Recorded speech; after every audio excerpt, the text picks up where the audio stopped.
Hi hello ನಮಸ್ಕಾರ ಸ್ನೇಹಿತರೆ, ಎಲ್ಲರೂ ಹೇಗಿದ್ದೀರಾ? ಚೆನ್ನಾಗಿದ್ದೀರಾ ಅಂದ್ಕೊಂಡಿದ್ದೀನಿ. ನೀವು ಇನ್ನೂ ಚೆನ್ನಾಗಿರಬೇಕು, ನಿಮ್ಮ ಆರ್ಥಿಕತೆ ತುಂಬ ಚೆನ್ನಾಗಿರಬೇಕು ಅಂತಲೇ ಈ ಯೂಟ್ಯೂಬ್ ಮಾಧ್ಯಮದಿಂದ ಶೇರ್ ಮಾರ್ಕೆಟ್ ಬಗ್ಗೆ ಇರುವ ತಪ್ಪು ಕಲ್ಪನೆಗಳನ್ನು ಹೋಗಲಾಡಿಸುವ ಪ್ರಯತ್ನದ ಜೊತೆಗೆ ಶೇರ್ ಮಾರ್ಕೆಟಿಂದ ಹೇಗೆ ನಾವು ನಮ್ಮ ಆರ್ಥಿಕ ಪರಿಸ್ಥಿತಿಯನ್ನು ತುಂಬ ಚೆನ್ನಾಗಿ ಮಾಡ್ಕೊಳ್ಳೋದು ಅಂತ ನಿಮ್ಮೆಲ್ಲರಿಗೂ ತಿಳಿಸುವ ಪ್ರಯತ್ನ ಮಾಡ್ತಾಯಿದ್ದೀನಿ. ಈ ನನ್ನ ಪ್ರಯತ್ನಕ್ಕೆ ನಿಮ್ಮ ಸಹಕಾರ ಬೇಕೇ ಬೇಕು. ನಾನು ಈ ವಿಡಿಯೋಗಳನ್ನು ಮಾಡ್ತಿರೋದೇ ನಿಮ್ಗಳ ಒಳ್ಳೆಯ ಜೀವನದ ಭವಿಷ್ಯಕ್ಕಾಗಿ. ನಿಜವಾಗ್ಲೂ ನಾನು ನಿಮ್ಗೆ ತಿಳಿಸ್ತಿರೋ ವಿಷಯಗಳು ನಿಮಗೆ ಸಹಾಯವಾಗ್ತಿದೆ ಅಂದರೆ, ಇಷ್ಟ ಆಗ್ತಾಯಿದೆ ಅಂದರೆ ಮೊದಲು ಒಂದು ಲೈಕ್ ಮಾಡಿ. ಓಕೆ, ಮಾಡಿದ್ದೀರಾ ಅನ್ಕೋತೀನಿ. ನೀವು ತೋರಿಸೋ ಪ್ರೀತಿಯಿಂದ ನನಗೆ ಮುಂದಿನ ವಿಷಯಗಳನ್ನು ತಿಳಿಸೋಕ್ಕೆ ಉತ್ಸಾಹ ಸಿಗುತ್ತೆ. ನಮ್ಮ ಹಿಂದಿನ ವಿಡಿಯೋಗಳಲ್ಲಿ ಪ್ರಾಥಮಿಕ ಹಂತದಲ್ಲೇ ಮಕ್ಕಳಿಗೆ ಶೇರ್ ಮಾರ್ಕೆಟ್ ಬಗ್ಗೆ ಯಾಕೆ ತಿಳಿಸ್ಬೇಕು, ಶೇರ್ ಅಂದ್ರೇನು, ಶೇರ್ ಮಾರ್ಕೆಟ್ ಅಂದ್ರೇನು, ಡಿಮ್ಯಾಟ್ ಅಕೌಂಟ್ ಅಂದ್ರೇನು, ತುಂಬ ಬೇಸಿಕ್ ನಾಲೆಜ್ಗಳನ್ನ ಆಲ್ರೆಡಿ ನಾನು ತಿಳಿಸಿದ್ದೀನಿ. ತುಂಬ ಸರಳ ಭಾಷೆಯಲ್ಲಿ 5 ಮತ್ತು 6ನೇ ಕ್ಲಾಸಿನ ಮಕ್ಕಳಿಗೂ ಅರ್ಥ ಆಗೋ ಥರ ತಿಳಿಸಿದ್ದೀನಿ. ಆ ವಿಡಿಯೋಗಳನ್ನು ನೋಡದೇ ಇರೋರು ಫಸ್ಟು ಆ ವಿಡಿಯೋಗಳನ್ನು ನೋಡಲೇಬೇಕು. ಅಷ್ಟು ಚೆನ್ನಾಗಿ ನಾನು ವಿವರಣೆ ಕೊಟ್ಟಿದ್ದೀನಿ. ಲಿಂಕ್ ಡಿಸ್ಕ್ರಿಪ್ಷನಲ್ಲಿದೆ, ನೋಡಿ. ಫಸ್ಟು ಆ 2 ವಿಡಿಯೋಗಳನ್ನ ನೋಡಿ. ಈ ಥರ ಒಳ್ಳೆಯ ಮತ್ತು ತುಂಬ ಉಪಯುಕ್ತವಾದ ವಿಡಿಯೋಗಳನ್ನು ನಿಮ್ಮ ಸಲುವಾಗಿ ಹಾಕ್ತಾನೇ ಇರ್ತೀನಿ. ನನ್ನ ವಿಡಿಯೋಗಳನ್ನು ನೋಡೋದ್ರ ಜೊತೆಗೆ ನಿಮ್ಮ ಆದಾಯನೂ ಹೆಚ್ಚಾಗ್ತಾ ಹೋಗುತ್ತೆ. ಹಾಗಾಗಬೇಕು ಅಂದರೆ ನನ್ನ ಚಾನಲ್ನ ಸಬ್ಸ್ಕ್ರೈಬ್ ಮಾಡಿ. ನನ್ನ ವಿಡಿಯೋಗಳು ಅಪ್ಲೋಡ್ ಆಗ್ತಿದ್ದ ಹಾಗೆ ನಿಮಗೆ ನೋಟಿಫಿಕೇಷನ್ ಸಿಗುತ್ತೆ. ಬರೀ ವಿಡಿಯೋ ನೋಡಿಬಿಟ್ರೆ ಆದಾಯ ಹೆಚ್ಚಾಗಲ್ಲ ರೀ. ಫಸ್ಟು ಒಂದು ಡಿಮ್ಯಾಟ್ ಅಕೌಂಟ್ ಓಪನ್ ಮಾಡಲೇಬೇಕು. ಅದರ ಲಿಂಕ್ ಕೂಡ ಡಿಸ್ಕ್ರಿಪ್ಷನಲ್ಲಿದೆ. ಫಸ್ಟು ಡಿಮ್ಯಾಟ್ ಅಕೌಂಟ್ನ ಓಪನ್ ಮಾಡಿ. ಇವತ್ತಿನ ನಮ್ಮ ವಿಷಯ ಷೇರು ಮಾರುಕಟ್ಟೆಯಲ್ಲಿ ಹೂಡಿಕೆ ಮಾಡುವುದು ಹೇಗೆ, how to invest in share or stock market ಅಂತ. ಶೇರ್ ಮಾರ್ಕೆಟಲ್ಲಿ ಹೂಡಿಕೆ ಮಾಡಬೇಕು ಅಂದರೆ ಫಸ್ಟು ನಮಗೆ ಒಳ್ಳೆಯ ಡಿಮ್ಯಾಟ್ ಅಕೌಂಟ್ ಇರಲೇಬೇಕಾಗತ್ತೆ. ಎರಡನೇದು, ಹೂಡಿಕೆ ಮಾಡಲು ನಮಗೆ ಜಾಸ್ತಿ ಹಣ ಬೇಕಾ, ಸಿಕ್ಕಾಪಟ್ಟೆ ದುಡ್ಡಿದ್ರೆ ಮಾತ್ರ ಶೇರ್ ಮಾರ್ಕೆಟಲ್ಲಿ ಇನ್ವೆಸ್ಟ್ಮೆಂಟ್ ಮಾಡ್ಬೋದು ಅನ್ನೋ ತಪ್ಪು ಕಲ್ಪನೆಗಳು ನಮ್ಮ ಜನಗಳಲ್ಲಿದೆ. ಹಾಗಾದರೆ ಹೂಡಿಕೆ ಮಾಡೋದಕ್ಕೆ ಎಷ್ಟು ಹಣ ಬೇಕು ಅನ್ನೋದನ್ನು ನೋಡೋಣ. ಮೂರನೇದು, ವಿಜಯಕ್ಕೆ 3 ಮುಖ್ಯ ಮೆಟ್ಟಿಲುಗಳು ಯಾವುವು ಅಂತ ತಿಳ್ಕೊಳ್ಳೋಣ. ನಾವು ಶೇರ್ ಮಾರ್ಕೆಟಲ್ಲಿ ಬರೀ ಇನ್ವೆಸ್ಟ್ಮೆಂಟ್ ಮಾಡಿಬಿಟ್ರೆ ಅದರಿಂದ ಒಳ್ಳೆಯ ಆದಾಯನ ನಾವು ಹೇಗೆ ಪಡ್ಕೊಳ್ಳೋದು, ಒಳ್ಳೆಯ ಆದಾಯ ಬಂದರೆ ನಾವು ಸಕ್ಸಸ್ ಆಗೋದಲ್ವ. ಸೊ ಆ ಸಕ್ಸಸ್ಗೆ 3 ಮೆಟ್ಟಿಲುಗಳಿದೆ. ಆ 3 ಮೆಟ್ಟಿಲುಗಳು ಯಾವುದು ಅಂತ ನೋಡೋಣ. ಇಲ್ಲಿರೋವಂಥ ಎಲ್ಲ ವಿಷಯಗಳನ್ನು, ಒಳ್ಳೆಯ ಡಿಮ್ಯಾಟ್ ಅಕೌಂಟ್ ಹೇಗಿರಬೇಕು ಅಂದರೆ, ಡಿಮ್ಯಾಟ್ ಅಕೌಂಟಿಂದ ನಮಗೇನು ಬೆನಿಫಿಟ್ ಸಿಗುತ್ತೆ, ಹೂಡಿಕೆ ಮಾಡೋದಕ್ಕೆ ಎಷ್ಟು ಹಣ ಬೇಕಾಗುತ್ತೆ, ಮಿನಿಮಮ್ ಎಷ್ಟು ಬೇಕು, ಮ್ಯಾಕ್ಸಿಮಮ್ ಎಷ್ಟಾದರೂ ಇದ್ರೂ ನಡೆಯುತ್ತೆ, ಮಿನಿಮಮ್ ಎಷ್ಟು ಬೇಕು ಅನ್ನೋದನ್ನು ನೋಡೋಣ. ವಿಜಯಕ್ಕೆ 3 ಮೆಟ್ಟಿಲುಗಳು ಯಾವುವು ಅಂತ ಒಂದೊಂದಾಗಿಯೇ ನಾವು ಇವತ್ತು ಚರ್ಚೆ ಮಾಡ್ತಾ ಹೋಗೋಣ. ಮೊದಲನೇದೇನು, ಒಳ್ಳೆಯ ಡಿಮ್ಯಾಟ್ ಅಕೌಂಟ್ ಬೇಕು. ಅಕೌಂಟ್ ನಾವು ಓಪನ್ ಮಾಡಿದರೆ ಅಕೌಂಟಿಂದ ನಮಗೆ ಸಿಗುವಂಥ ಲಾಭಗಳೇನೇನು? ಫ್ರೀ ಟ್ರೇಡಿಂಗ್ ಮತ್ತು ಇನ್ವೆಸ್ಟಿಂಗ್ ಅಪ್ಲಿಕೇಶನ್ ಸಿಗುತ್ತೆ, ಮತ್ತು ಫ್ರೀ ಸಾಫ್ಟ್ವೇರ್ ಕೂಡ ಸಿಗುತ್ತೆ. ನಮಗೆ ಫ್ರೀಯಾಗಿ ಟ್ರೇಡಿಂಗ್ ಮತ್ತು ಇನ್ವೆಸ್ಟಿಂಗ್ಗೆ ಅಪ್ಲಿಕೇಶನ್ ಮತ್ತು ಫ್ರೀ ಸಾಫ್ಟ್ವೇರ್ ಕೂಡ ಸಿಗುತ್ತೆ.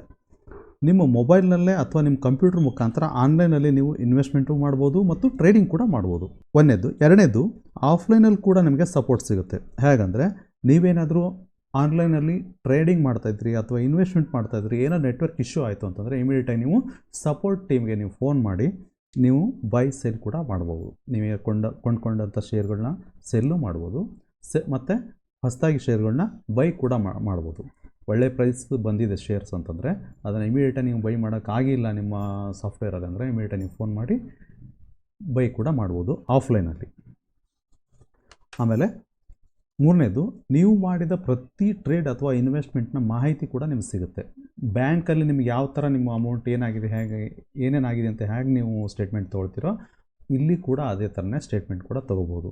ಲೆಡ್ಜರ್ ಅಕೌಂಟ್ ಬ್ಯಾಲೆನ್ಸು ಪ್ರತಿಯೊಂದೂ ಎಲ್ಲ ನೀವು ಸ್ಟೇಟ್ಮೆಂಟ್ನ ತೊಗೋಬೋದು. ನಾಲ್ಕನೇದು, ಪ್ರತಿ ಕ್ವಾರ್ಟರ್ಲಿ ನಿಮ್ಮ ಅಕೌಂಟಲ್ಲಿ ಉಪಯೋಗಿಸದೇ ಇದ್ದ ಹಣವನ್ನು ನಿಮ್ಮ ಬ್ಯಾಂಕ್ ಅಕೌಂಟ್ಗೆ ಡೈರೆಕ್ಟಾಗಿ ರಿಟರ್ನ್ ಮಾಡಿಬಿಡ್ತಾರೆ. ಎಕ್ಸಾಂಪಲ್ಲಾಗಿ, ನೀವು ನಿಮ್ಮ ಡಿಮ್ಯಾಟ್ ಅಕೌಂಟಲ್ಲಿ 1 ಲಕ್ಷ ರೂಪಾಯಿ ಇಟ್ಟಿದ್ದೀರಾ. ಅದರ ಮುಖಾಂತರ ನೀವು ಒಂದು 70,000 ರೂಪಾಯಿದು ಶೇರಲ್ಲಿ ಇನ್ವೆಸ್ಟ್ಮೆಂಟ್ ಮಾಡಿದ್ದೀರಾ. ಇನ್ನೂ ಒಂದು 30,000 ರೂಪಾಯಿ ನಿಮ್ಮ ಪೆಂಡಿಂಗ್ ಅಮೌಂಟ್ ಉಳ್ಕೊಂಡಿದೆ ಅಂತ ಇಟ್ಕೊಳ್ಳೋಣ. ಒಳ್ಳೆ ಟೈಮಲ್ಲಿ ಯಾವುದಾದ್ರೂ ಶೇರ್ ರೇಟ್ ಕಡಿಮೆ ಬಂದಾಗ ನಾವು ಇನ್ವೆಸ್ಟ್ ಮಾಡಿದ್ರೆ ಅಂತ ಅದರಲ್ಲೇ ಬಿಟ್ಟಿದ್ದೀರಾ. ಪ್ರತಿ ಕ್ವಾರ್ಟರ್ಲಿ ಅಂದರೆ ಪ್ರತಿ 3 ತಿಂಗಳಿಗೆ ಒಂದು ಸರಿ ಏನು ಮಾಡ್ತಾರಂದರೆ, ನೀವು ಉಪಯೋಗಿಸದೇ ಇದ್ದಂಥ ಹಣವನ್ನು ನಿಮ್ಮ ಬ್ಯಾಂಕ್ ಅಕೌಂಟಿಗೆ, ಯಾವ ಬ್ಯಾಂಕ್ ಅಕೌಂಟ್ನ ನೀವು ಲಿಂಕ್ ಮಾಡಿರ್ತೀರ ಡಿಮ್ಯಾಟ್ ಅಕೌಂಟ್ಗೆ, ಅದೇ ಅಕೌಂಟ್ಗೆ ನಿಮ್ಮ ಅಮೌಂಟ್ನ ರಿಟರ್ನ್ ಮಾಡಿಬಿಡ್ತಾರೆ. ಮತ್ತು ಈ ಡಿಮ್ಯಾಟ್ ಕಂಪ್ನಿಯಿಂದ ನಿಮಗೆ ತಿಂಗಳಿಗೆ 1 ಸರಿ ಅಥವಾ 2 ಸರಿ ಮೀಟಿಂಗ್ ಕೂಡ ಅರೇಂಜ್ ಮಾಡಿರ್ತಾರೆ, ಅಥವಾ ವೆಬಿನಾರ್ಗಳನ್ನ ಕಂಡಕ್ಟ್ ಮಾಡಿರ್ತಾರೆ. ಯಾವ ಥರ ಇನ್ವೆಸ್ಟ್ಮೆಂಟ್ ಮಾಡೋದು, ಇನ್ವೆಸ್ಟ್ಮೆಂಟಿಗೆ ಸಂಬಂಧಪಟ್ಟಂಥ ಕೆಲವೊಂದಿಷ್ಟು ವಿಷಯಗಳನ್ನು ಕೂಡ ಇವರು ನಿಮಗೆ ಫ್ರೀಯಾಗೇ ಕೊಡ್ತಾರೆ. ಇವೆಲ್ಲವೂ ಕೂಡ ನಿಮ್ಮ ಡಿಮ್ಯಾಟ್ ಅಕೌಂಟಿಂದ ನಿಮಗೆ ಸಿಗುವಂಥ ಫ್ರೀ ಸೌಲಭ್ಯಗಳು. ನೆಕ್ಸ್ಟು, ಹೂಡಿಕೆ ಮಾಡಲು ಜಾಸ್ತಿ ಹಣ ಬೇಕಾ? ಖಂಡಿತ ಇಲ್ಲ. ಹೂಡಿಕೆ ಮಾಡೋದಕ್ಕೆ ನಿಮಗೆ ಜಾಸ್ತಿ ಹಣ ಬೇಕು ಅನ್ನೋದು ನಿಮ್ಮದೇನಾದರೂ ಕಲ್ಪನೆ ಇದ್ದರೆ ದಯವಿಟ್ಟು ಅದು ತಪ್ಪು. ನಿಮ್ಮ ಹತ್ರ ಕೇವಲ 100 ರಿಂದ 500 ರೂಪಾಯಿ ಇದ್ದರೂ ಸಾಕು, ಇದ್ರೂ ಸಾಕು ಇನ್ವೆಸ್ಟ್ಮೆಂಟ್ ಮಾಡ್ಬೋದು. ಅದು ನೀವು ದೊಡ್ಡ ದೊಡ್ಡ ಕಂಪ್ನಿ ಚಿಕ್ಕ ಚಿಕ್ಕ ಓನರೇ ಆಗ್ಬೋದು. ಹೇಗಂತೀರಾ, ಭಾರತದಲ್ಲಿ ಟಾಪ್ 10 ಸ್ಟೀಲ್ ಕಂಪ್ನಿ ಯಾವುದು ಅಂತ ಆನ್ಲೈನಲ್ಲಿ ನೀವು ಚೆಕ್ ಮಾಡಿ. Top 10 steel companies in India.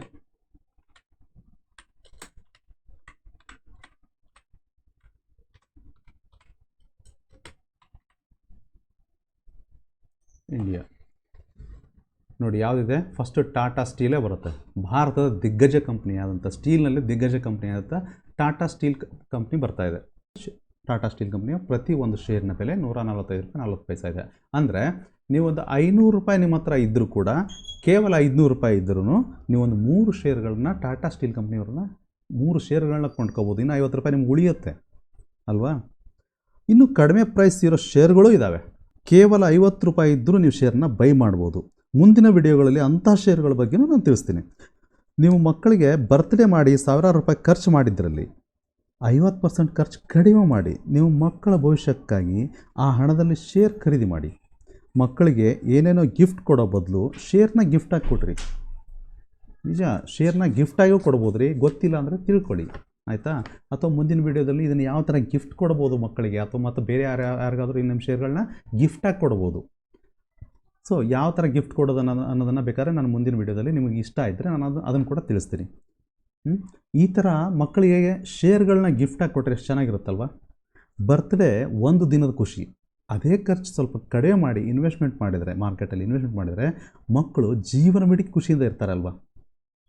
ಒಂದು ದಿನದ ಖುಷಿ ಸಲ ನಾವು ಖರ್ಚು ಮಾಡೋದು ಜಾಸ್ತಿ ದೊಡ್ಡದೋ ಅಥವಾ ಜೀವನ ಪರ್ಯಂತ ಖುಷಿಯಾಗಿ ಇಡಬೇಕಾಗಿರೋದು ಒಳ್ಳೆಯದು, ನೀವೇ ವಿಚಾರ ಮಾಡಿ. ನೀವು ಇನ್ವೆಸ್ಟ್ಮೆಂಟ್ ಮಾಡಬೇಕು ಅಂದರೆ ಫಸ್ಟ್ ಏನು ಬೇಕು, ಡಿಮ್ಯಾಟ್ ಅಕೌಂಟ್ ಬೇಕು. ಅಥವಾ ನೀವು ಶೇರ್ನ ಗಿಫ್ಟ್ ಕೊಡಬೇಕಂತಂದ್ರೂ ನಿಮ್ಮ ಮಕ್ಕಳ ಹೆಸರಲ್ಲಿ ಒಂದು ಡಿಮ್ಯಾಟ್ ಅಕೌಂಟ್ ಇರಬೇಕಾಗುತ್ತೆ. ಫಸ್ಟು ಡಿಮ್ಯಾಟ್ ಅಕೌಂಟ್ ಓಪನ್ ಮಾಡ್ಕೊಳ್ಳಿ. ಆ ಡಿಮ್ಯಾಟ್ ಅಕೌಂಟ್ ಲಿಂಕು ನನ್ನ ಡಿಸ್ಕ್ರಿಪ್ಷನಲ್ಲಿದೆ ನೋಡಿ. ಸಿಗರೇಟ್ ಸೇದೋ ಯುವಕರೇ, ಇಲ್ಲಿ ಸ್ವಲ್ಪ ಕೇಳ್ರಿ. ನೀವು ಸಿಗರೇಟ್ ಸೇದೋದು ಯಾಕೆ? ಹೆಚ್ಚು ಹಣದ ಸಮಸ್ಯೆಗೆ ಅಲ್ವಾ. ನೀವು ಸೇದೋ ಸಿಗರೇಟ್ ಕಂಪ್ನಿಲೇ ನೀವು ಇನ್ವೆಸ್ಟ್ಮೆಂಟ್ ಮಾಡಿ ನಿಮ್ಮ ಹಣದ ಸಮಸ್ಯೆ ನಿಮಗೆ ಇರೋದೇ ಇಲ್ಲ. ನೀವು ಸೇದೋ ಸಿಗರೇಟ್ ಕಂಪ್ನಿಲೇ ನೀವು ಇನ್ವೆಸ್ಟ್ಮೆಂಟ್ ಮಾಡಿದ್ರೆ ನಿಮ್ಗೆ ದುಡ್ಡಿನ ಸಮಸ್ಯೆನೇ ಇರೋದಿಲ್ಲ. ಹೇಗಂತೀರಾ, 2000 ಇಸ್ವಿನಲ್ಲಿ ನೀವು ದಿನಕ್ಕೊಂದು 6-7 ಸಿಗರೇಟ್ ಸೇರ್ತಾ ಇದ್ದೀರಿ ಅಂತ ಇಟ್ಕೊಳ್ಳೋಣ. ಅದರಲ್ಲಿ ಸಿಗರೇಟ್ ಸೇದೋ ಸಂಖ್ಯೆನ ಕಡಿಮೆ ಮಾಡಿ ಒಂದು 3 ಸಿಗರೇಟ್ ಕಡಿಮೆ ಮಾಡಿದರೆ ಅದರ 10 ರೂಪಾಯಿ ಅಂತ ಇಟ್ಕೊಳ್ಳಿ ಅಲ್ವಾ. ಒಂದು ಸಿಗರೇಟ್ಗೆ ಇರ್ಬೋದು, ನನಗೆ ಗೊತ್ತಿಲ್ಲ ಸಿಗರೇಟ್ ರೇಟ್ ಎಷ್ಟು ಅಂತೇಳಿ. ಒಂದು ಸಿಗರೇಟಿಗೆ 10 ರೂಪಾಯಿ ಅಂದರೆ ದಿನಕ್ಕೆ 30 ರೂಪಾಯಿ ಆಯಿತು. ತಿಂಗಳಿಗೆ ಹೆಚ್ಚು ಕಡಿಮೆ 1000 ರೂಪಾಯಿ ಆಯಿತು. ಹೌದಾ. 2000 ಇಸ್ವಿಯಲ್ಲಿ ಒಂದು ವರ್ಷ ಪೂರ ನೀವು ಅದನ್ನು 3 ಸಿಗರೇಟ್ನ ಕಡಿಮೆ ಸೇದು ಉಳಿದಿರೋ ದುಡ್ಡನ್ನ ನೀವು ಸಿಗರೇಟ್ ಕಂಪ್ನಿನಲ್ಲಿ ಹಾಕಿದರೆ, ಅಂದರೆ 10,000 ನೀವು ಒಂದು ವರ್ಷದಲ್ಲಿ ಇನ್ವೆಸ್ಟ್ಮೆಂಟ್ ಮಾಡಿದರೆ ಇವತ್ತು ನಿಮ್ಗೆ ಅಮೌಂಟು 51 ಲಕ್ಷ ಆಗಿರೋದು. ಯಾವ ಕಂಪ್ನಿನಲ್ಲಿ? ITC ಕಂಪ್ನಿನಲ್ಲಿ. ಹೌದಾ. ಸೊ ನೋಡಿ, ನೀವು ಸಿಗರೇಟ್ ಸೇದಿ ಅದರಲ್ಲೇ ಉಳಿಸಿದ್ರು ಕೂಡ ನೀವು ಲಕ್ಷಾಧಿಪತಿಗಳೇ ಆಗ್ತಿದ್ರಿ. ನೀವೇನಾದರೂ ಡ್ರಿಂಕ್ಸ್ ಮಾಡೋರಾಗಿದ್ದರೆ ಅದೇ ಕಂಪ್ನಿನಲ್ಲೇ ಇನ್ವೆಸ್ಟ್ಮೆಂಟ್ ಮಾಡಿರಿ. ನೀವು ಕುಡಿದಿದ್ದೆಲ್ಲದಕ್ಕೂ ಬಡ್ಡಿ ಚಕ್ರ ಬಡ್ಡಿ ಸಮೇತ ನಿಮ್ಗೆ ಕೊಡ್ತಾರೆ. ನಾನು ಮಾತಾಡ್ತಿರೋದು ತಮಾಷೆ ಅಂದ್ಕೋಬೇಡಿ, ನಾನು ತುಂಬ ಸೀರಿಯಸ್ಸಾಗಿ ಹೇಳ್ತಾ ಇದ್ದೀನಿ. ಇಷ್ಟೆಲ್ಲ ಒಳ್ಳೆಯ ವಿಚಾರ ಹೇಳ್ತಾ ಇದ್ದೀನಿ ನೋಡಿ. ನೀವು ನನಗೊಂದು ಲೈಕ್ ಕೂಡ ಮಾಡ್ತಿಲ್ಲ. ನಾನು ಹೇಳೋದು ನಿಮಗೆ ಸರಿ ಅನಿಸಿದ್ರೆ ಒಂದು ಲೈಕ್ ಮಾಡಿ, ಕಮೆಂಟ್ ಮಾಡಿ, ನಮಗೂ ಪ್ರೋತ್ಸಾಹ ಕೊಟ್ಟಾಗುತ್ತೆ. ಮೂರನೇದೇನು, ವಿಜಯಕ್ಕೆ 3 ಮುಖ್ಯ ಮೆಟ್ಟಿಲುಗಳು ಯಾವುವು? ಮೊದಲೇದೇನು ಮಾಡಬೇಕು? ಮೊದಲ ಮೆಟ್ಟಿಲೇನು? ಒಳ್ಳೆಯ ಕಂಪನಿಗಳ ಆಯ್ಕೆ. ಒಳ್ಳೆಯ ಕಂಪನಿಗಳ ಆಯ್ಕೆ ಹೇಗಿರಬೇಕು ಅಂತಂದರೆ ಫಂಡಾಮೆಂಟಲಿ ಸ್ಟ್ರಾಂಗ್ ಆಗಿರಬೇಕು. ಈ ಫಂಡಾಮೆಂಟಲಿ ಸ್ಟ್ರಾಂಗ್ ಅಂತಂದರೆ ಹೇಗಿರಬೇಕು? ಕಂಪ್ನಿ ಚೆನ್ನಾಗಿ ಪ್ರಾಫಿಟ್ ಮಾಡ್ತಾ ಇದೆಯೋ ಇಲ್ವೋ, ಆಮೇಲೆ ಕಂಪ್ನಿ ಮೇಲೆ ಸಾಲಾಗಿಲ್ಲ ಏನಾದರೂ ಇದೆಯೋ ಏನು ಅಂತ ಪ್ರತಿಯೊಂದನ್ನು ಚೆಕ್ ಮಾಡಬೇಕಾಗುತ್ತೆ. ಇದನ್ನು ಮುಂದಿನ ವಿಡಿಯೋಗಳಲ್ಲಿ ಫಂಡಾಮೆಂಟಲ್ ಅನಾಲಿಸಿಸ್ ಒಳಗೆ ನಾನು ಖಂಡಿತ ಇದನ್ನೆಲ್ಲ ತಿಳಿಸ್ಕೊಡ್ತೀನಿ. ಒಳ್ಳೆಯ ಕಂಪ್ನಿಗಳ ಆಯ್ಕೆ ಮಾಡ್ಕೊಳ್ಳೋದು ಮೊದಲನೇ ಸ್ಟೆಪ್ ಆಗಿರುತ್ತೆ. ಫಂಡಾಮೆಂಟಲಿ ಸ್ಟ್ರಾಂಗ್ ಆಗಿರೋವಂಥ ಕಂಪ್ನಿಗಳನ್ನ ಆಯ್ಕೆ ಮಾಡ್ಕೊಳ್ಳೋದು ಮೊದಲನೇ ಸ್ಟೆಪ್ ಆಗಿರುತ್ತೆ. ಅಂದರೆ ಜಾತಕ ನೋಡೋದು ಮೊದಲನೇ ಸ್ಟೆಪ್ಪು. ಎರಡನೇದೇನು?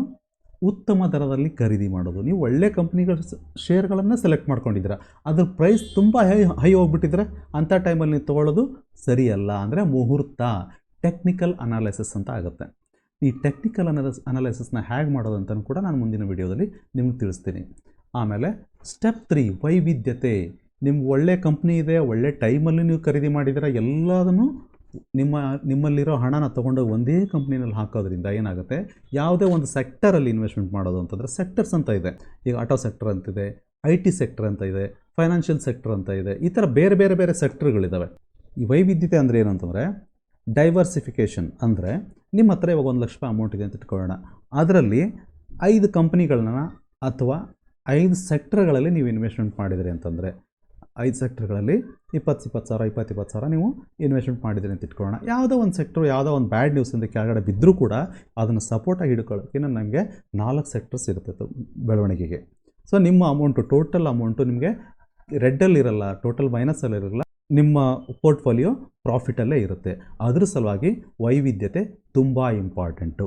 ಮೊದಲನೇದೇನು ಸ್ಟೆಪ್ 1 ಒಳ್ಳೆಯ ಕಂಪ್ನಿಗಳ ಆಯ್ಕೆ, 2ನೇದು ಉತ್ತಮ ದರದಲ್ಲಿ ಖರೀದಿ ಮಾಡೋದು, 3ನೇ ಸ್ಟೆಪ್ಪು ಡೈವರ್ಸಿಫಿಕೇಷನ್ ಅಂದರೆ ವೈವಿಧ್ಯತೆ. ಈ 3 ಮೆಟ್ಟಿಲುಗಳನ್ನು ನೀವು ಸರಿಯಾಗಿ ಪಾಲಿಸದೇ ಆದರೆ ನಿಮ್ಮ ಶೇರ್ ಮಾರ್ಕೆಟಿನ ಆದಾಯವನ್ನು ಲಾಭವನ್ನು ತಡೆಯೋಕ್ಕೆ ಯಾರಿಂದನೂ ಸಾಧ್ಯ ಇಲ್ಲ. ಈ 3 ಮೆಟ್ಟಿಲುಗಳನ್ನು ಹೇಗೆ ಭದ್ರಪಡಿಸೋದು ಅಂತ ಹೇಳೋದಕ್ಕೆ ನಿಮ್ಮ ಜೊತೆ ನಾನಿದ್ದೀರಿ. ನಾನು ಮಾತ್ರ ಇದ್ರೆ ಸಾಕಾಗುತ್ತಾ? ಹಾಗೆ ನೀವು ಕೂಡ ನನ್ನ ಜೊತೆ ಇರಬೇಕಾಗುತ್ತೆ. ನೀವು ನನ್ನ ಜೊತೆ ಇರಬೇಕು ಅಂದರೆ ಬೇಗ ನನ್ನ ಚಾನಲ್ನ ಸಬ್ಸ್ಕ್ರೈಬ್ ಮಾಡಿ, ಡಿಮ್ಯಾಟ್ ಅಕೌಂಟ್ನ ಓಪನ್ ಮಾಡ್ಕೊಳ್ಳಿ. ನೀವು ನನ್ನ ವೀಡಿಯೋಗಳನ್ನ ನೋಡ್ತಾ ತುಂಬಾ ಕಲ್ಕೊತಾ ಇದ್ದೀರಾ. ಹೇಗಂತಂದರೆ, ನೀವು ಯಾರಾದರೂ ನಿಮ್ಮ ಫ್ರೆಂಡ್ಸ್ ಶೇರ್ ಮಾರ್ಕೆಟಲ್ಲಿ ಇನ್ವೆಸ್ಟ್ಮೆಂಟ್ ಮಾಡಿರೋರು ಇದ್ದರೆ ಕೇಳಿ ನೋಡಿ. ನೀವು ಎಷ್ಟೊಂದು ತಿಳ್ಕೊಂಡಿದ್ದೀರಾ ಅದ್ರ 1% ಅವ್ರಿಗೆ ಗೊತ್ತಿರೋದಿಲ್ಲ ಸರಿಯಾಗಿ. ಒಳ್ಳೆಯ ಕಂಪ್ನಿಗಳನ್ನ ಆಯ್ಕೆ ಹೆಂಗೆ ಮಾಡ್ಕೊಳ್ಳೋದು, ಉತ್ತಮ ದರದಲ್ಲಿ ಖರೀದಿ ಹೇಗೆ ಮಾಡೋದು, ವೈವಿಧ್ಯತೆ ಅಂದರೆ ಏನು ಎತ್ತ ಯಾವುದೂ ಗೊತ್ತಿರೋದಿಲ್ಲ. ಬೇಕಾದ್ರೆ ನಾನು ಸುಳ್ಳು ಹೇಳಿದರೆ ಕೇಳಿ ನೋಡಿ, ನಿಮಗೇ ಅರ್ಥ ಆಗುತ್ತೆ ನಾವು ಎಷ್ಟು ಇದರಲ್ಲಿ ಕಲಿತಾ ಇದ್ದೀವಿ ಅಂಥೇಳಿ.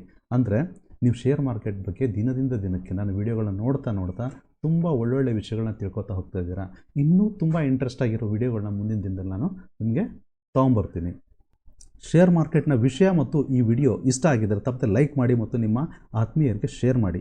ಮುಂದಿನ ವಿಡಿಯೋದಲ್ಲಿ ಕಂಪನಿಯ ಫಂಡಮೆಂಟಲ್ ಅನಾಲಿಸಿಸ್ ಹೇಗೆ ಮಾಡೋದು, ಅದಾದ ನಂತರ ಟೆಕ್ನಿಕಲ್ ಅನಾಲಿಸಿಸ್ ಹೇಗೆ ಮಾಡೋದು ಅಂತ ನೋಡೋಣ. ಕೊನೆವರೆಗೂ ಈ ವಿಡಿಯೋನ ನೋಡೋದಕ್ಕೆ ಧನ್ಯವಾದಗಳು. ಮುಂದಿನ ವಿಡಿಯೋದಲ್ಲಿ ಸಿಗೋಣ. ಜೈ ಹಿಂದ್.